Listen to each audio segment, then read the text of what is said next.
Kementerian Pendidikan, Kepala Bekalan B41 dan Kepala Pembangunan P41 di bawah Kementerian Pendidikan terbuka untuk dibahas. Sila, Mbak Pantai.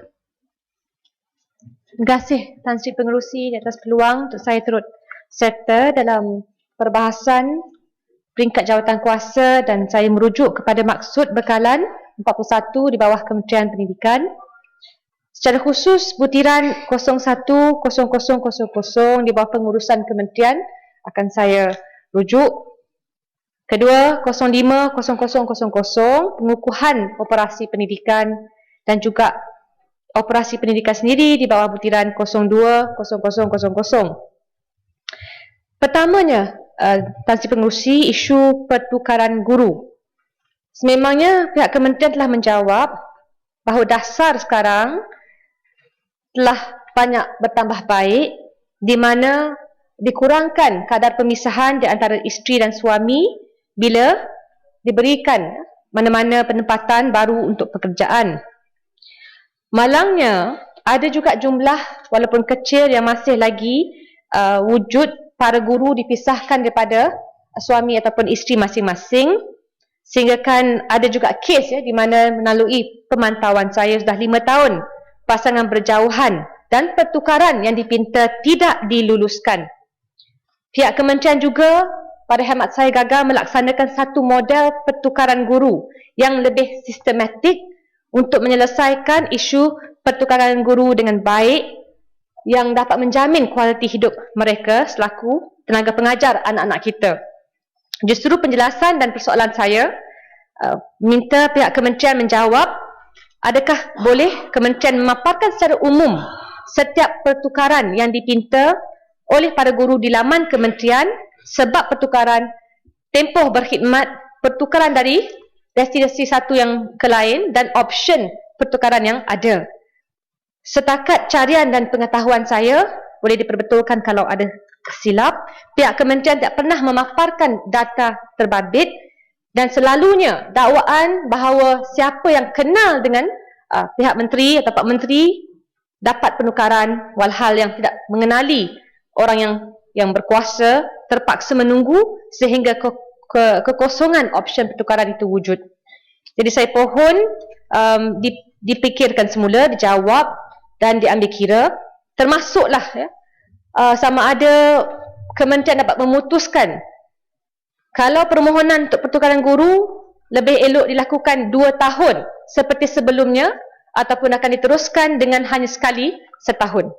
Kedua, Tan Sri Pengerusi, isu pengukuhan operasi pendidikan, di mana kita lihat di bawahnya isu bantuan dan kebajikan pendidikan itu mencecah hampir 500 juta ringgit.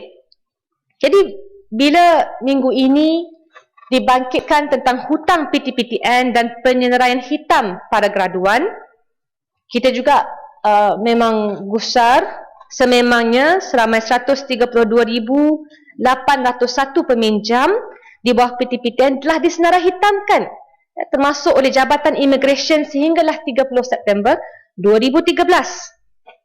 Anggaran ini melibatkan pinjaman atau Tan Sri Pengerusi berjumlah 2.11 bilion ringgit. Dan saya fikir kementerian tidak begitu sensitif dengan bebanan hutang yang menekan kehidupan graduan, kerana setelah habis belajar sahaja, hutang pinjaman perlu dibayar walaupun pekerjaan itu tidak tetap. Sememangnya Ahli Parlimen Pakatan Rakyat menganjurkan dan menyatakan komitmen kita untuk menghapuskan hutang pinjaman dengan hemat bahawa graduan-graduan ini sedang menempuh kehidupan yang baru, tidak harus dibebankan dan diberikan tindakan yang begitu drastik sebegini. Dan saya nak bandingkan dan bawakan di sini contoh di United Kingdom. Kerana di England, sememangnya bagi graduan-graduan, mereka terpaksa mendapatkan gaji. Mereka hanya dipinta membayar semula setelah mendapat gaji £21,000 setahun ke atas. Dan gaji minima hanyalah pada £6.31 bagi 1 jam. Boleh melibatkan bagi setahun 13,000 £125. Maksudnya, dalam setahun, maksudnya gaji yang diterkenakan pembayaran semula itu mengambil kira gaji minima, mengambil kira kebolehan mereka mendapatkan gaji yang sebaik mungkin untuk menempa kehidupan yang berkualiti. Saya hanya pinta. Kerana persoalannya sekarang, sememangnya Kementerian telah memperkenalkan sistem ujrah yang diluluskan oleh Jawatan Kuasa Fatwa Majlis Kebangsaan pada 2008. Ini kita lalukan, maksudnya tak perlu membayar dengan kadar faedah yang tinggi. Tetapi, persoalan pertama, adakah kementerian akan membaik pulih sistem ikut model seperti di United Kingdom supaya ada gaji minima yang didapati oleh para graduan yang memberikan kelayakan dan juga sebab-sebab peri kemanusiaan untuk mereka membayar kembali. Sekarang ini tidak ada had yang ditetapkan. Mungkin mereka hanya mendapat RM800 sebulan ataupun RM1,100. Jadi pada saya ini harus diambil kira bila mengambil kira bebanan lain yang termasuklah cukai GST yang akan diperkenalkan tahun depan. Khusus bagi sistem ujrah, pertanyaan saya mudah. Bagi pihak kementerian, adakah seseorang peminjam yang telah memohon penukaran kepada sistem ujrah untuk bayaran balik itu disenarah hitamkan sementara belum melunaskan bayaran? Ini saya mohon jelaskan. Seterusnya, Tuan Ketua, Tan Sri Pengerusi, maaf. Dua lagi isu. Satu, hanya program My Brain 15 di mana Belanjawan 2014 mengumumkan sebanyak RM110 juta untuk pembiayaan yuran pengajian di peringkat pasca ijazah. Rungutan yang saya mahu bawakan di sini adalah tempoh pembiayaan pengajian hanyalah 18 bulan sahaja, walaupun terdahulunya dinyatakan tempoh pembiayaan 24 bulan. Kita harus faham bila dilaksanakan, pelajar peringkat masters ijazah sarjana hanya dapat menghabiskan sesi pengajian selama 2 tahun, 4 semester. Jika dasar Kementerian Pendidikan hanya menetapkan 18 bulan sahaja, bagaimana yuran pengajian bagi semester seterusnya? Saya harap dapat dinilai dan diperbaiki. Terakhir, Tan Sri Pengerusi, tentunya isu pentaksiran berasaskan sekolah PBS di bawah operasi pendidikan butiran 020000 di mana walaupun terdahulunya ada hybrid program tersebut dilaksanakan peringkat 2004, setelah diumumkan pelan pembangunan pendidikan mula dilaksanakan di sekolah rendah pada tahun 2011 bagi peringkat UPSR. Sistem yang hanya berfungsi sekiranya ada talian internet kerana ia berfungsi secara online. Dan komponen SPP PBS ini, para gurunya terdiri daripada 2 kategori, akademik dan bukan akademik. Kita harus faham, Tan Sri Pengerusi, pihak menteri pun menjawab, mengakui ada lebih kurang 400,000 para guru dibebankan dengan sistem yang tidak mesra kerana banyak data yang dimasukkan itu mengalami masalah akses dikala internet tidak jelas ataupun aksesnya. Kelemahan sistem ini adalah penggunaan sistem di mana datanya tidak boleh dibebankan mengikut masa-masa tertentu.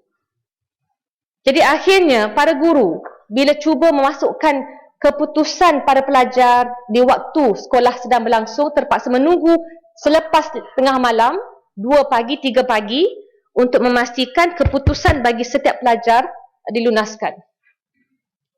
Silakan Bu kata, harap cepat. Pengerusi tak bagi banyak masa. Silakan. Ya, Bentai. Saya ingin, terima kasih Tan Sri Pengerusi. Saya ingin bangkitkan hal berkaitan dengan PBS, pentaksiran bahasa sekolah.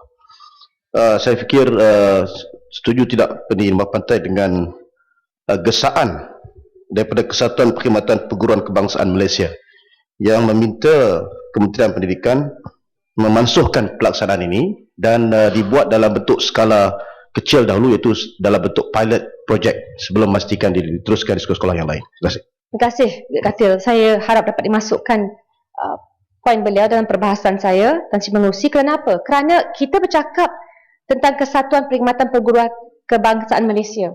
Ia badan yang memantau rungutan dan juga maklum balas daripada para guru. Sistem PBS ini dikatakan mengikut International Baccalaureate kurikulum tersebut. Tapi kita harus faham, sebelum ini pihak Menteri Pendidikan, saya rasa bawah Tan Sri Muhyiddin, ketika itu mengumumkan satu program jawatan kuasa mengkaji beban guru. Tetapi dalam sistem PBS yang diperkenalkan selepas jawatan kuasa itu mulai dibentuk, menambah bebanan. Kerana apa? Kerana tidak ada para kerani yang membantu para guru dalam menaip dan memasukkan data-data bagi setiap band mengikut kemampuan pelajar. Jadi peringkat pelaksanaan, saya pinta sangat-sangat kerana kita bercakap tentang bulan demi bulan. Lebih 6 bulan dilaksanakan dan akhirnya para guru dibebankan dengan kerja pengkeranian. Ya. Dan mereka bukanlah jadi tenaga pengajar yang seharusnya menjadi fokus kepada setiap guru. Dan saya nak bangkitkan bukan saja sistem PBS, ada juga sistem e-prestasi bagi menilai prestasi guru yang pada awalnya akan dikuatkuasakan pelaksanaan pada 2015 namun dipercepat pada tahun ini. Saya pinta ini akan menjadikan masalah pada banyak guru nak naik pangkatnya, nak mendapatkan sedikit pengiktirafan kerana akhirnya tidak ada jalan pelaksanaan yang jelas dimaklumkan oleh pihak kementerian di mana para guru sendiri, para pengetua sendiri dibebankan lagi tak cukup dengan PBS untuk e-prestasi dengan laporan-laporan yang harus disiapkan, kursus-kursus yang harus mereka hadiri.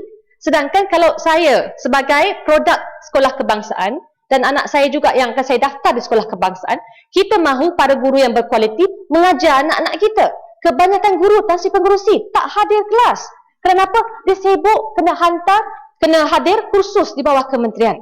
Jadi saya pinta sangat-sangat. Kenapa? Akhirnya isu pendidikan ini tidak ada perbezaan politik. Saya minta kalau program ini kementerian tidak boleh lengahkan lagi. Kalau benar tidak dapat diperbaiki, mohonlah carilah satu program, buatlah kaji selidik terlebih dahulu sebelum kita teruskan. Terima kasih Tan Sri Musi.